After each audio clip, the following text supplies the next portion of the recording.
As the weather gets warmer and the sun starts shining longer, we all know more and more people will be reaching for a glass of delicious white wine.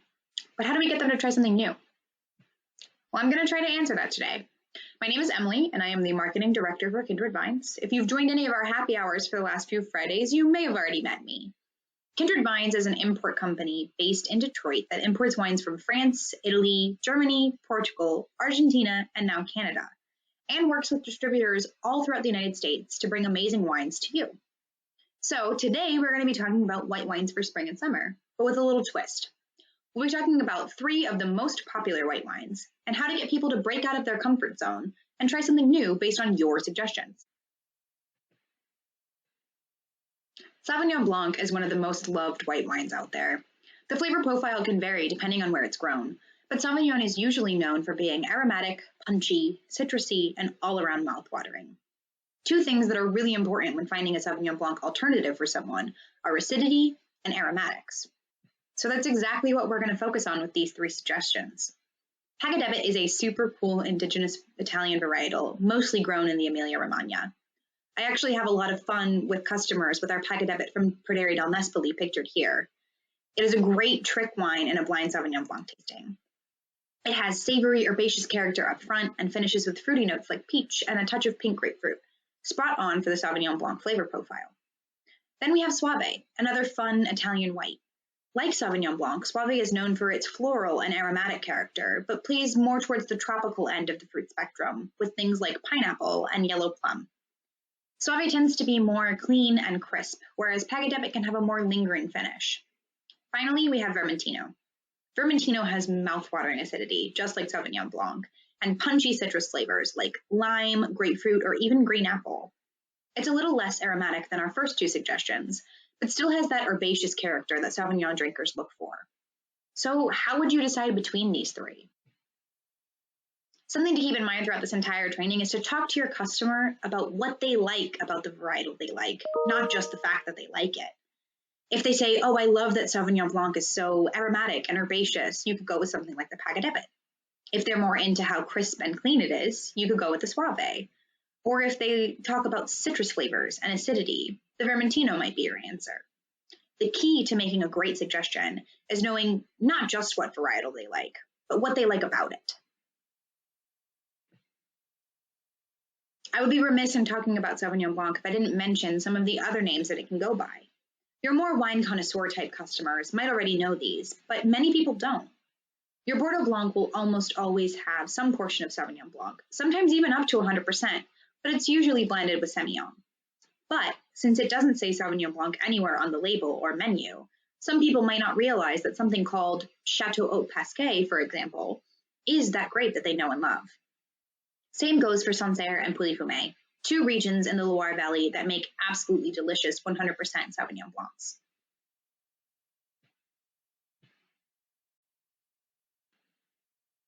Pinot Grigio to me is the flagship wine of summer. It's crisp and refreshing and versatile enough to be excellent on its own or with food. One of the great things about Pinot Grigio is how much it reflects where it's from. Whether it's minerally and dry Pinots from northern Italy, or fruit-forward Pinot Gris in France in the New World, or really anything in between, it's an extremely malleable varietal. That can make it a little difficult to find a worthy substitute without more information on your customer's favorite type. So I decided to focus more on the overall experience of Pinot Grigio. Crisp, refreshing, fun, and delicious, rather than a specific flavor profile. Picpoul, Vinho Verde, and Famoso are all known for their refreshing qualities. The name Picpoul actually translates to lip singer, referring to the beautiful acidity this wine is known for, leaving you wanting more and more. It's a fun wine with a pretty unique flavor profile, but just like Pinot Grigio, it's often described as summer in a glass. Vinho Verde can be a great option for a Pinot Grigio drinker as well. These are usually slightly effervescent, incredibly refreshing wines made from a variety of grapes. My favorite is the Tormes from Lima Smith, pictured here. It's a high-quality Vinho Verde that has the perfect balance between that fun little spritz, but still an elegant fruit profile. Lastly, we have the Famoso. This one is probably the least well-known varietal on this list. Depending on where it's grown, it can also be called Bambino Bianco. Famoso is a little more rich and intense than these first 2, but still finishes fresh, clean, balanced, and bright. There are some beautiful floral notes like orange blossom or jasmine, and tropical fruit flavors like pineapple and even starfruit. Now this one is probably the most well-known other name for a varietal that we'll encounter today, Pinot Gris, the other name for Pinot Grigio. While most of your customers already know this, you'll still encounter some that don't. The general rule of thumb is that it's called Pinot Grigio when it's from Italy, Grigio being the Italian word for gray, or Pinot Gris when it's from France, gris being the French word for gray. Now you might be asking, what does gray have to do with it at all? When Pinot Grigio or Pinot Gris comes to fully ripen, it takes on this beautiful light purple gray tinged hue. So that's where the name comes from. Now, Pinot Grigio can be and is grown other places outside of Italy and France. For the most part, especially in the New World, winemakers choose which name they feel their wine is more stylistically in line with. And finally, we have the big guns. Chardonnay is the most consumed varietal in the entire United States by a long shot, outpacing Cabernet Sauvignon, red blends, even Pinot Grigio and Pinot Noir combined. Now, this may seem like a daunting task to get a customer to loosen their grasp on their favorite glass of Chardonnay, but its crowd-pleasing combination of medium to full body, medium acidity, and great balance between fruit and minerality isn't unique to Chardonnay alone.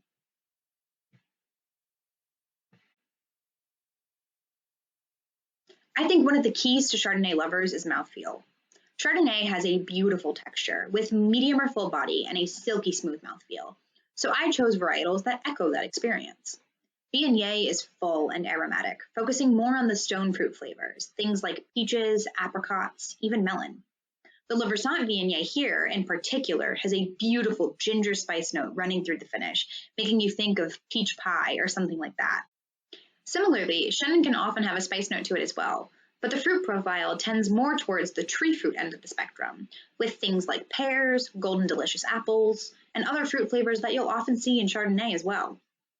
Chenin is medium-bodied with beautiful structure and usually has a perfect balance between vibrant acidity and high-energy fruit. And lastly, we have Marsanne. One of the things that's really unique about the Anse-Dune Marsanne we have pictured here is that it is a 100% varietal wine. Most of the time you encounter Marsanne, it is in the northern Rhone and often blended with things like Roussanne. Marsanne is rich and aromatic and focuses more on the floral side of things than our first two wines. You'll get notes of honeysuckle, acacia, jasmine, all balanced out by beautiful citrus notes like orange blossom or even lemon curd. A lot of Marsanne is lightly oaked as well, so this can be a great suggestion for your oaked Chardonnay lovers. Now, you may have noticed I mentioned body and texture a lot with those wines. Now, some of you winemaking aficionados out there already know this, but Chardonnay very often undergoes a process called malolactic fermentation, which is a process that converts punchy and bright malic acid into smooth, easygoing lactic acid, contributing to and increasing that natural, beautiful texture Chardonnay is known for. While it depends on where it's made, Viognier, Chenin, and Marsanne all typically see malolactic fermentation as well, which can help give it that similar experience. Now, just like our others, Chardonnay can go by some different names as well. In Burgundy, of course, you'll see Chardonnay labeled as Bourgogne Blanc, or under the name of the cru that it was grown in, like Mercurey Blanc, Marron Brisé, and Pouilly Brisé, just to name a few. Of course, there's also Chablis within Burgundy. Chablis can be a great upsell for someone who says they like Chardonnay, but they don't like oak. While some of your higher-end Premier and Grand Cru Chablis might see a little bit of wood aging, almost all of your Petit Chablis and Chablis will be aged in stainless steel, highlighting that flinty, steely style that Chablis is known for. Now, there's one more thing before we go. Don't forget about your blends. Sometimes the easiest way to get someone to try something new is to have it be blended with something that they know. For example, I've got two of our bestsellers here, the Nespolino Bianco and Rosso. The Bianco is Trebbiano, something that can be a hard sell to a novice wine consumer, but it's blended with Chardonnay, which we already know how popular that is. While this isn't necessarily the best way to learn about the specific flavor profile of Trebbiano, the next time they see a Trebbiano on the menu, they might be a little more empowered to try that out, knowing that they've already had it. The Rosso is Merlot and Sangiovese. Now, neither of these are particularly unknown, but maybe you have a consumer who thinks they don't like Italian reds. You may be able to use the backbone of Merlot in the blend to get them out of their comfort zone to try this delicious red blend instead. One thing to note here, most blends don't have the name of the grapes in the name of the wine, and many restaurants don't list them on the menu either. This is a great education moment for you and your customers to talk about what's in the wine so they can learn what they like and what they're willing to try next time. And that's all for today. Stay tuned every Monday for more staff trainings from Kindred Vines, and join our happy hours on Fridays at 5 p.m. Eastern to learn a little bit more about wine. Thanks so much, and we'll see you next time.